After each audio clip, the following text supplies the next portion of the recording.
This is the non-optimized mesh of my Funko Pop. As you can see, the mesh is quite bubbly, mainly across the face and the hair. This is due to there not being much textural difference across the surfaces. To try overcome this issue, I added markers to the face which would help reality capture to recognize and align the images to the different sections.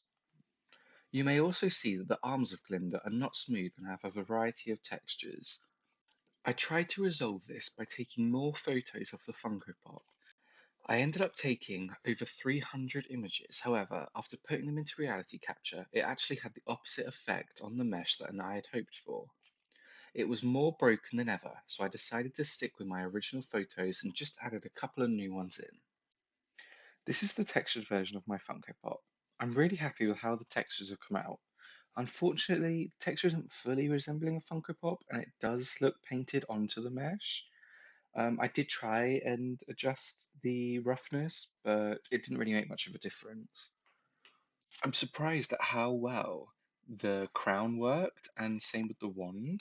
Obviously, they're not 100%, and I didn't expect them to be, especially not the wand, because they were both see-through. But the crown really worked, and you can see the detail in it. Overall, I'm really happy with how the texture turned out, and if I had more time, I'd just improve the wand. This is the wireframe for my Funko Pop. I'm not totally sure why it is fully white.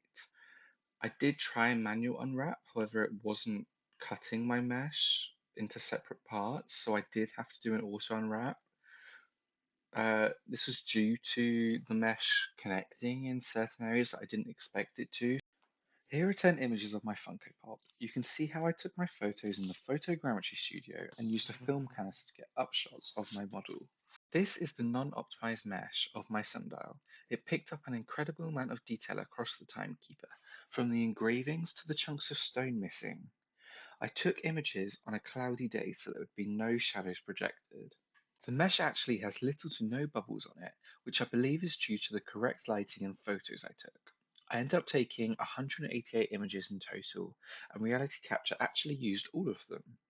Here is my textured mesh with the detail projected onto it, and it looks really good. I took it into Agisoft and removed the shadows from the sundial. When in Agisoft, I had issues with removing the shadows. It didn't highlight where I had Z-remesh guided. To overcome this issue, I reduced the amount of mesh that I was covering with the shadow removers, and it fixed the problem I was having, and it removed the shadows. I am so happy with how this mesh has come out. It has a great amount of high detail, and when lit correctly, I think it will look pretty good in an environment. Still need to improve on my three-point lighting and marmoset, but other than that, I think it looks pretty good. Now this is the wireframe for the sundial mesh. You can actually see it, unlike the Funko Pop.